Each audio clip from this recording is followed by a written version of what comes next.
The announcement making headlines across Canada today is one that touches every household, every family, and most importantly, every senior citizen who has worked a lifetime to earn dignity in retirement. For decades, Canadians have depended on the Canada Pension Plan, Old Age Security, and the Guaranteed Income Supplement. These three programs, CPP, OAS, and GIS, are the backbone of our retirement system. And now, in 2025 and 2026, changes are arriving that some are calling historic, others controversial, and many are still trying to understand. What do these shifts really mean? And how will they affect the life of an ordinary Canadian senior? For years, pension reform has been a topic whispered in Parliament corridors, debated in think tanks, and fought for by advocacy groups. Rising inflation, skyrocketing grocery bills, and housing costs have put unbearable strain on seniors. A simple trip to the supermarket, where a bag of apples that once cost $4 now costs nearly $8, has become a source of anxiety. Prescription medications, once manageable, have become unaffordable for many without additional coverage. Renters in urban centers like Toronto, Vancouver, and Calgary are watching prices rise faster than their fixed incomes can keep up. And for those who own homes, property taxes and maintenance costs are climbing steadily. By 2024, a growing chorus was demanding answers. Seniors groups launched petitions with hundreds of thousands of signatures. Advocacy organizations highlighted stories of retirees skipping meals, cutting pills in half to stretch prescriptions, or even delaying basic dental care because they simply could not afford it. Economists warned that without intervention, a wave of poverty among the elderly could threaten not just individuals but the stability of Canada's social fabric itself. The federal government, under pressure, began consultations. Throughout 2024, committees reviewed everything from contribution rates to benefit formulas. Proposals were leaked, debated, and dissected by journalists and experts. Some suggested a universal top-up for all Canadians over 75.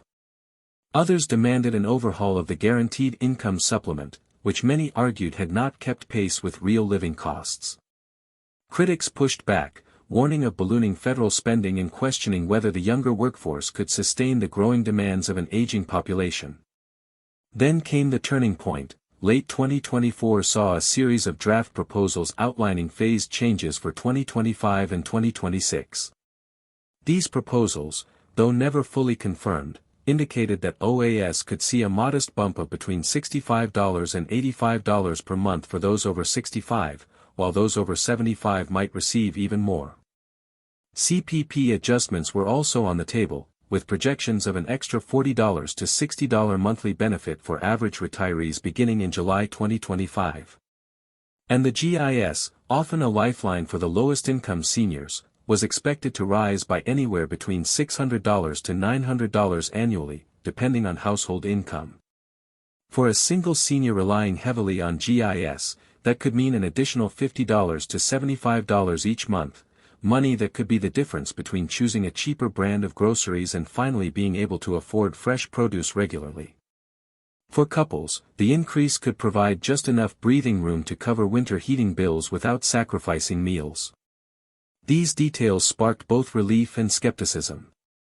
Supporters hailed the reforms as overdue recognition of senior struggles. Advocacy groups in Quebec called the move a restoration of dignity. In Alberta, where living costs have surged in smaller towns as well as cities, seniors associations described the potential changes as a lifeline at a breaking point. Families across the country began to calculate what the extra income could mean: a few more outings with grandchildren, the ability to keep the family home longer, or the possibility of paying off lingering debts. But critics were not silent. Fiscal conservatives warned that these adjustments, while compassionate, could fuel long-term deficits.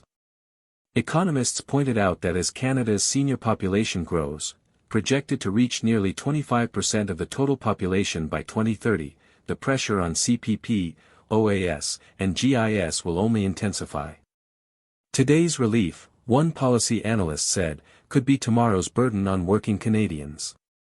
Others questioned the fairness of boosting payments without simultaneously addressing the housing crisis or rising healthcare costs. Ordinary Canadians, however, focused less on abstract economics and more on daily reality.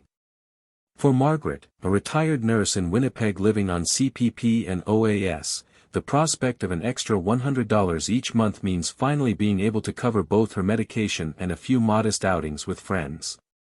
For Ahmed, a widower in Scarborough relying heavily on GIS, the potential increase is not about luxury, it's about survival.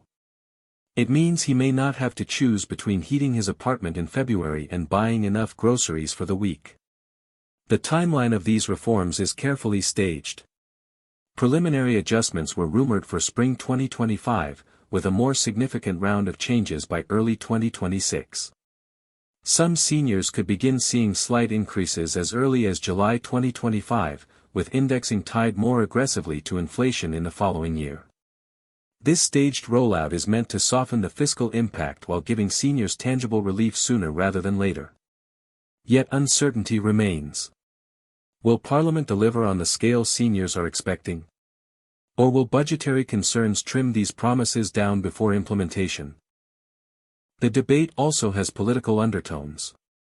With federal elections looming in late 2026, some argue that these pension adjustments are as much about votes as they are about policy.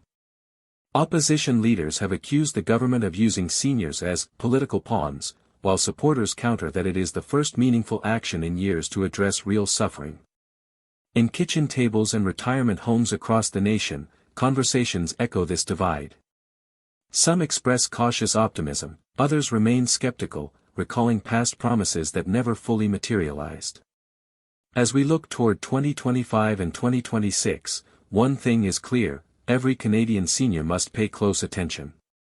These changes, whether small or substantial, will shape the daily realities of millions.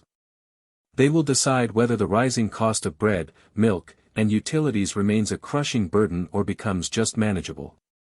They will determine whether the golden years of retirement are marked by dignity or by constant worry.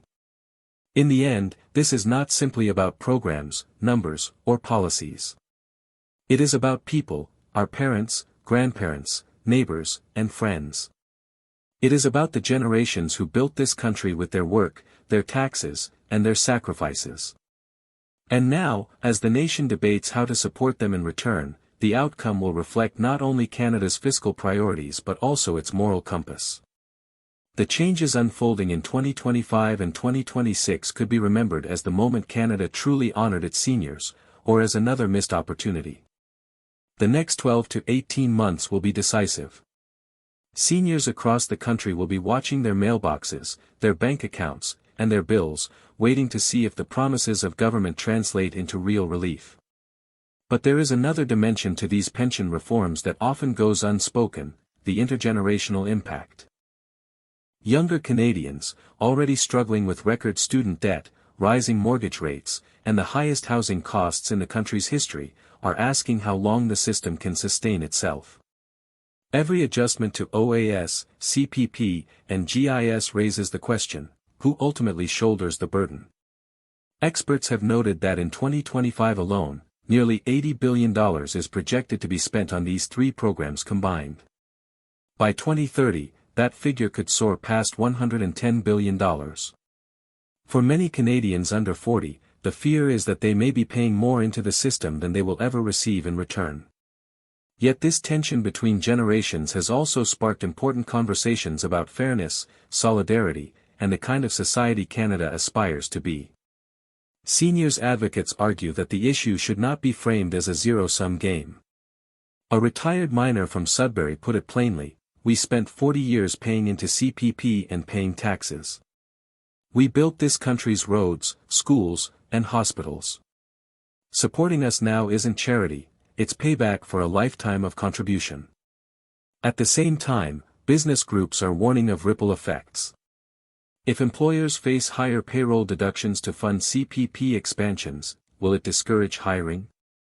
Small business owners in British Columbia worry that rising contributions could add pressure at a time when many are already struggling to stay afloat.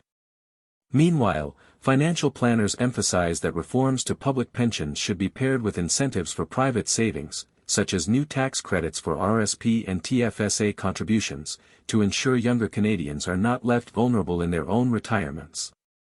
And so the question remains, will these reforms restore peace of mind to millions of seniors, or will they fall short of the hope that has been built?